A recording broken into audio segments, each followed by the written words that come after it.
हरे कृष्णा।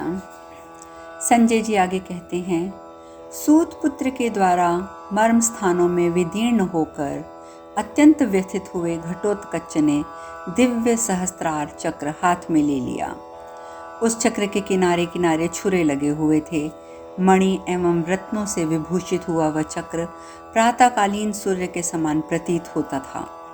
क्रोध में भरे हुए भीमसेन कुमार घटोत्कच ने अधिरथ पुत्र कर्ण को मार डालने की इच्छा से उस चक्र को चला दिया, परंतु अत्यंत वेग से फेंका गया वह घूमता हुआ चक्र कर्ण के बाणों द्वारा आहत होकर भाग्यहीन के संकल्प की भांति व्यर्थ होकर पृथ्वी पर गिर पड़ा। चक्र को गिराया हुआ देखकर क्रोध में भरे हुए घटोत्कच ने अपने बाणों द्वारा कर्ण को पुनः आच्छादित कर दिया, परंतु रुद्र, विष्णु और इंद्र के समान पराक्रमी कर्ण को इससे तनिक भी घबराहट नहीं हुई। उसने तुरंत ही पंखदार बाणों से घटोत्कच के रथ को आच्छादित कर दिया। तब कुपित हुए घटोत्कच ने सोने के कड़े से विभूषित गदा घुमाकर चलाई, किंतु कर्ण के बाणों से आहत होकर वह भी नीचे गिर पड़ी। तदंतर अंतरिक्ष में उछलकर वह विशाल काय राक्षस प्रलय काल मेघ की भांति गरजता हुआ आकाश से वृक्षों की वर्षा करने लगा। तब कर्ण भीमसेन के मायावी पुत्र को अपने बाणों द्वारा आकाश में उसी प्रकार बींधने लगा जैसे सूर्य अपनी किरणों द्वारा मेघों को बिद्ध कर देते हैं।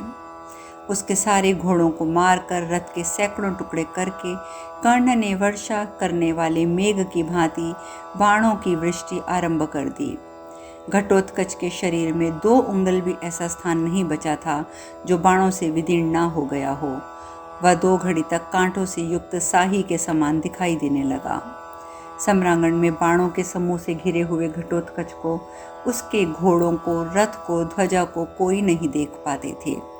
तब मायावी राक्षस कर्ण के दिव्यास्त्र को अपने अस्त्र द्वारा काटते हुए सूतपुत्र के साथ महामाया युद्ध करने लगा।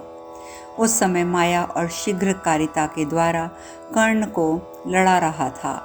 आकाश से कर्ण पर अलक्षित बाण समूहों की वर्षा हो रही थी। वह विशालकाय महामायावी भीम कुमार घटोत्कच माया से सबको मोहित करता हुआ सब और विचरने लगा। उसने माया द्वारा बहुत से विकराल एवं अमंगल सूचक मुख बनाकर सूतपुत्र के दिव्यास्त्रों को अपना ग्रास बना लिया। फिर वह महाकाय राक्षस धैर्यहीन और उत्साह शून्य सा होकर रणभूमि में आकाश से सैकड़ों टुकड़ों में कटकर गिरा हुआ दिखाई देने लगा। उस समय उसे मरा हुआ मानकर कौरव दल के प्रमुख वीर जोर जोर से गर्जना करने लगे। इतने में ही दूसरे बहुत से नए शरीर धारण करके संपूर्ण दिशाओं में वह दिखाई देने लगा। फिर वह बड़ी बड़ी बाहों वाला एक विशाल काय रूप धारण करके मैनाक पर्वत के समान दृष्टिगोचर हुआ। उस समय उसके 100 मस्तक और 100 पेट हो गए थे। तत्पश्चात वह राक्षस अंगूठे के बराबर होकर उछलती हुई समुद्र की लहर के समान कभी ऊपर और कभी इधर उधर भागने लगा। उस समय उसे मरा हुआ मानकर कौरव दल के जो सैनिक गर्जना कर रहे थे वह स्तब्ध होकर उसे देखने लगे। वह पृथ्वी को फाड़कर पानी में डूब गया, दूसरी जगह पुनः जल के ऊपर दिखाई देने लगा। इसके बाद आकाश से उतरकर वह पुनः स्वर्ण मंडित रथ पर स्थित हो गया और माया से ही पृथ्वी, आकाश और संपूर्ण दिशाओं में घूमता हुआ कवच से सुसज्जित हो कर्ण के रथ के समीप जाकर विचरने लगा। उस समय उसका मुख कुंडलों से सुशोभित हो रहा था। प्रजानाथ, अब घटोत्कच संभ्रमित रहित हो सूतपुत्र कर्ण से बोला, सारथी के बेटे खड़ा रह, अब तू मुझसे जीवित बचकर कहाँ जाएगा? आज मैं सम्रांगण में तेरा युद्ध का हौसला मिटा दूंगा। क्रोध से लाल किए हुए वह क्रूर पराक्रमी राक्षस उपयुक्त बात कहकर आकाश में उछला और जोर से अट्ठास करने लगा। फिर जैसे सिंह गर्जराज पर चोट करता है, उसने कर्ण पर आघात किया। जैसे बादल पर्वत पर जल की धारा बरसाता है, उसी प्रकार घटोत्कच रथियों में श्रेष्ठ कर्ण पर रथ के धुरे के समान मोटे मोटे बाणों की वर्षा करने लगा। अपने ऊपर प्राप्त हुई उस बाण वर्षा को कर्ण ने दूर से ही काट गिराया। कर्ण के द्वारा अपनी माया को नष्ट हुआ देख घटोत्कच ने अदृश्य होकर पुनः दूसरी माया की सृष्टि की। वह वृक्षवालियों द्वारा हरे भरे शिखरों से सुशोभित एक अत्यंत ऊंचा महान पर्वत बन गया। उससे पानी के झरने की भांति शूल, प्रास, खड़क और मूसल आदि अस्त्र शस्त्रों के स्रोत बहने लगे। घटोत्कच को अंजन राशि के समान काला पर्वत बनकर अपने झरनों द्वारा अस्त्र शस्त्रों को प्रवाहित करते देख भी कर्ण के मन में तनिक भी क्षोभ नहीं हुआ। उसने मुस्कुराते हुए अपने दिव्यास्त्र प्रकट किए। वह दिव्यास्त्र द्वारा दूर फेंका गया वह पर्वतराज क्षण भर में अदृश्य हो गया और पुनः आकाश में इंद्रधनुष काला मेघ बनकर अत्यंत भयंकर राक्षस सूतपुत्र कर्ण पर पत्थरों की वर्षा करने लगा। तब अस्त्रवेत्ताओं के श्रेष्ठ वैकर्तन दानी कर्ण ने वाव्यास्त्र का संधान करके उस काले मेघ को काट दिया। महाराज, कर्ण ने अपने बाण समूहों द्वारा सारी दिशाओं को आच्छादित करके घटोत्कच द्वारा चलाए हुए अस्त्रों को काट डाला। तब महाबली भीमसेन कुमार ने जोर जोर से हंसकर समरभूमि में महारथी कर्ण के प्रति अपनी माया प्रकट की। उस समय कर्ण ने रथियों में श्रेष्ठ घटोत्कच को पुनः रथ पर बैठकर आते देखा। उसके मन में तनिक भी घबराहट नहीं थी। सिंह, शार्दुल, मतवाले गज के समान पराक्रमी बहुत से राक्षस उसे घेरे हुए थे। उन राक्षसों में से कुछ हाथियों पर, कुछ रथों पर, कुछ घोड़ों पर थे।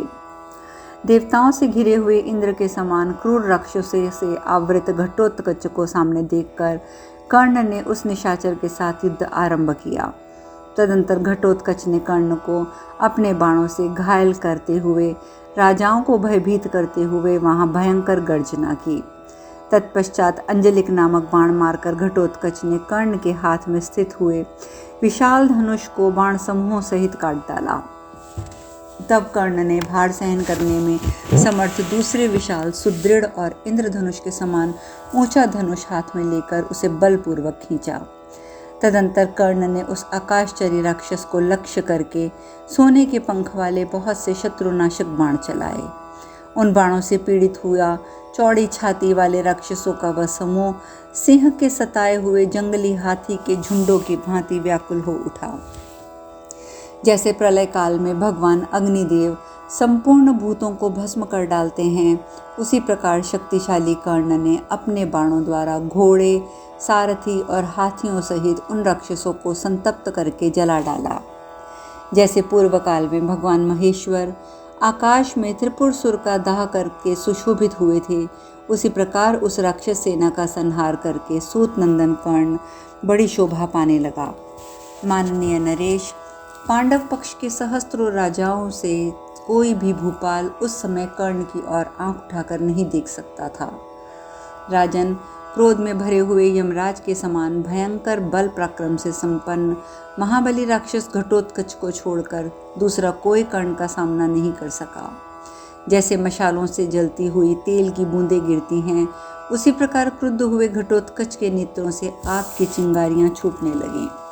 उसने उस समय हाथ से हाथ मलकर, दांतों से होंठ चबाकर पुनः हाथी जैसे बलवान और पिचाशों के मुख वाले प्रखर गधों से जुते हुए माया निर्मित रथ पर बैठकर अपने सारथी से कहा, तुम मुझे सूतपुत्र के पास ले चलो।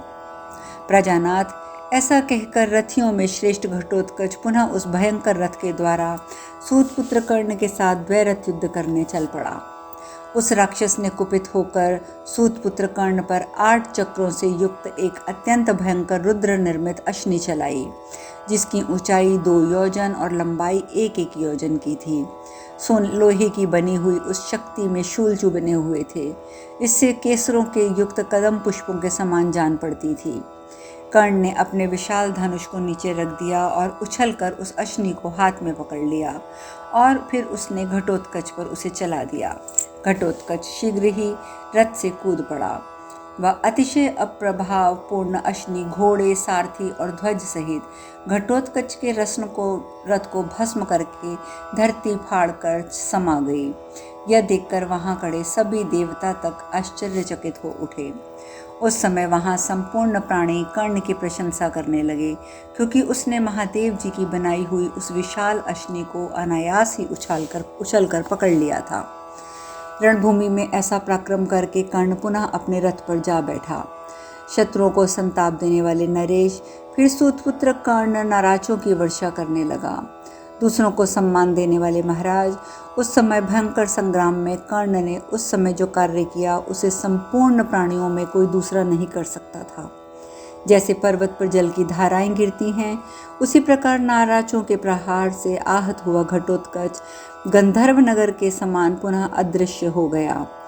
इस प्रकार शत्रुओं का संहार करने वाले विशाल घटोत्कच ने अपनी माया और अस्त्र संचालन की शीघ्रता से कर्ण के उन दिव्यास्त्रों को नष्ट कर दिया। उस राक्षस द्वारा माया से अपने अस्त्रों को नष्ट हो जाने पर उस समय कर्ण के मन में तनिक भी घबराहट नहीं हुई। वह राक्षस के साथ युद्ध करता ही रहा। महाराज, तत्पश्चात क्रोध में भरे हुए महाबली भीमसेन कुमार ने घटोत्कच ने महारथियों को भयभीत करते हुए बहुत से रूप बना लिए। तदंतर संपूर्ण दिशाओं से सिंह, व्याघ्र, तरशु, अग्निमय जिह्वा वाले सर्प, लोहमय चूंचू वाले पक्षी आक्रमण करने लगे। नागराज के समान घटोत्कच की ओर देखना भी कठिन हो रहा था। वह कर्ण के छूटे हुए शिखाहीन बाणों द्वारा आच्छादित हो वहीं अंतर्ध्यान हो गया। उस समय बहुत से राक्षस, पिशाच, यतुधान, कुत्ते और विकराल मुख वाले भेड़िए कर्ण को काटने के लिए सब ओर से उस पर टूट पड़े और अपनी भयंकर गर्जनाओं द्वारा उसे भयभीत करने लगे। कर्ण के खून से रंगे हुए अपने बहुत से भयंकर आयुधों और बाणों द्वारा उनमें से प्रत्येक को बींध डाला। अपने दिव्यास्त्र से उस राक्षसी माया का विनाश करके झुकी हुई गांठ वाले बाणों से घटोत्कच ने घोड़ों को मार डाला। उन घोड़ों के सारे अंग शक्त विषप्त हो गए। बाणों की मार से उनके पृष्ठभाग फट गए, अतः राक्षस के देखते देखते वे पृथ्वी पर गिर पड़े। इस प्रकार अपनी माया के नष्ट हो जाने पर हडिम्बा कुमार घटोत्कच ने सूर्यपुत्र कर्ण से कहा, ये ले, मैं अभी तेरी मृत्यु का आयोजन करता हूँ। ऐसा कहकर वे वहीं अदृश्य हो गया। इस प्रकार श्री महाभारत द्रोण पर्व के अंतर्गत घटोत्कच वध पर्व में रात्रि के प्रसंग में कर्ण और घटोत्कच का युद्ध विषयक 175वां अध्याय पूर्ण हुआ। संजय कहते हैं, राजन, इस प्रकार कर्ण और घटोत्कच का वह युद्ध चलता रहा और उसी समय पराक्रमी राक्षस आज अलायुद्ध वहां उपस्थित हुआ। वह सहस्त्रों विकराल रूप वाले राक्षसों से घिरा अपनी विशाल सेना के साथ दुर्योधन के पास आया। उसके साथ अनेक रूप धारण करने वाले वीर राक्षस मौजूद थे। वह पहले की बैर का स्मरण करके वहां आया था। उसका कुटुंबी, बंधु, ब्राह्मण भक्षी पराक्रमी बकासुर भीमसेन के द्वारा मारा गया था। उसके सखा हिडिंब और महातेजस्वी किरमिर भी उन्हीं के हाथ से मारे गए थे। इस प्रकार दीर्घ काल से मन में रखे हुए पहले की बैर को उस समय वह बारंबार स्मरण कर रहा था। रात्रि में होने वाले उस भयंकर संग्राम का समाचार पाकर रणभूमि में भीमसेन को मार डालने की इच्छा से वह मतवाले हाथी और क्रोध में भरे हुए सर्प की भांति युद्ध की लालसा मन में रखकर दुर्योधन से बोला, महाराज, आपको तो मालूम ही होगा कि भीमसेन ने हमारे राक्षस भाई बंधु हिडिंब, बक और किरमिर का किस प्रकार वध किया था। इतना ही नहीं, उन्होंने मेरा तथा दूसरे राक्षसों का अपमान करके पूर्व काल में राक्षस कन्या हिडिंबा के साथ विवाह भी किया था। इससे बढ़कर दूसरा अपराध क्या हो सकता है। अतः राजन, मैं सैन्य समूह, घोड़े, हाथी, रथों सहित भीमसेन को तथा मंत्रियों सहित हिडिंबा पुत्र घटोत्कच को मार डालने के लिए स्वयं यहाँ आया हूँ। श्री कृष्ण जिनके अगुआ हैं, उन सभी कुंती पुत्रों को मारकर आज मैं समस्त अनुचरों के समेत उन्हें खा जाऊंगा। अतः आप अपनी सेना को रोक दीजिए, पांडवों के साथ हम लोग युद्ध करेंगे। उनकी बात सुनकर भाइयों से घिरे हुए राजा दुर्योधन को बहुत प्रसन्नता हुई। उसने अलायुद्ध का प्रस्ताव स्वीकार करते हुए कहा, सैनिकों सहित तुम्हें आगे रखकर हम लोग भी शत्रुओं के साथ युद्ध करेंगे, क्योंकि जिनका मन वैर का अंत करने में लगा हुआ है वे मेरे सैनिक चुपचाप खड़े नहीं रहेंगे। ऐसा ही हो। राजा दुर्योधन से इस प्रकार कहकर राक्षस राज अलायुद्ध तुरंत ही राक्षसों के साथ भीमसेन पुत्र घटोत्कच के सामने गया। राजेंद्र, उसका शरीर दैदीप्यमान हो रहा था। वह भी सूर्य के समान तेजस्वी वैसे ही रथ पर आरूढ़ हो गया जैसे रथ से घटोत्कच आया था। उसके ऊपर भी रीछ का चाम चढ़ा हुआ था। उसकी लंबाई चौड़ाई भी 400 हाथ लंबी थी। उसके रथ में जुते हुए घोड़ों के समान मोटे शरीर वाले शीघ्रगामी गधों के समान उच्च स्वर में हिनहिना रहे थे। उनकी संख्या 100 थी। उनका विशाल खाए अश्व मांस और रक्त भोजन करते थे। उसके रथ का गंभीर घोष भी महामेघ की गर्जना के समान जान पड़ता था। उसके बाण भी शिला पर तेज किए गए थे। अलायुद्ध की ध्वजा भी अग्नि और सूर्य के समान तेजस्वी थी। उसकी भुजाओं में बाजूबंद चमक रहे थे। अग्नि के समान तेजस्वी पूर्वोक्त रथ के द्वारा उस समय पांडव सेना को खदेड़ता हुआ अलायुद्ध युद्ध स्थल में सब और घूमकर आकाश में विद्युन्न माला से प्रकाशित मेघ के समान सुशोभित हो रहा था।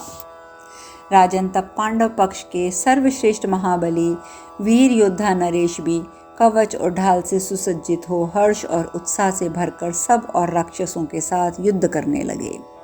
इस प्रकार श्री महाभारत द्रोण पर्व के अंतर्गत घटोत्कच वध पर्व में रात्रि युद्ध के प्रसंग में अलायुद्ध विषयक 176वां अध्याय पूर्ण हुआ। वे पुरुष प्रवर कौरव अपना नया जन्म सा हुआ मानने लगे। उन्होंने राक्षस राज अलायुद्ध का बहुत स्वागत किया, सत्कार किया। उस रात्रि काल में जब कर्ण और घटोत्कच का अत्यंत भयंकर और दारुण अमानुषिक युद्ध चल रहा था, उस समय न तो अश्वत्थामा, न कृपाचार्य, न द्रोणाचार्य, न शल्य, न कृतवर्मा ही घटोत्कच के सामने आ सके। अकेला कर्ण ही रणभूमि में उसके साथ जूझ रहा था। राजन, पांचाल योद्धा अन्य राज्यों के साथ विस्मित होकर उस युद्ध को देखने लगे। उसी प्रकार आपके सैनिक भी इधर उधर से उसी युद्ध का दृश्य देख रहे थे। सम्रांगण में हडिम्बा कुमार घटोत्कच का वह अलौकिक कर्म देखकर घबराए हुए द्रोणाचार्य, अश्वत्थामा, कृपाचार्य आदि चिल्ला चिल्ला कर कहने लगे, अब हमारी सेना नहीं बचेगी। कर्ण के जीवित से निराश होकर आपकी सारी सेना उद्विग्न हो उठी थी। सर्वत्र हाहाकार हो रहा था। सबके होश उड़ गए थे। उस समय कर्ण को संकट में पड़ा देख दुर्योधन ने राक्षस राज अलायुद्ध को बुलाकर कहा, वीरवर, ये सूर्यपुत्र कर्ण हडिम्बा कुमार घटोत्कच के साथ जूझ रहा है। जहाँ तक इसके प्रयत्न से होना संभव है, वहाँ तक ये अपना महान पराक्रम प्रकट कर रहा है, पर अब तुम अपने पराक्रम द्वारा इसे मार डालो। शेष कथा कल। हरे कृष्णा।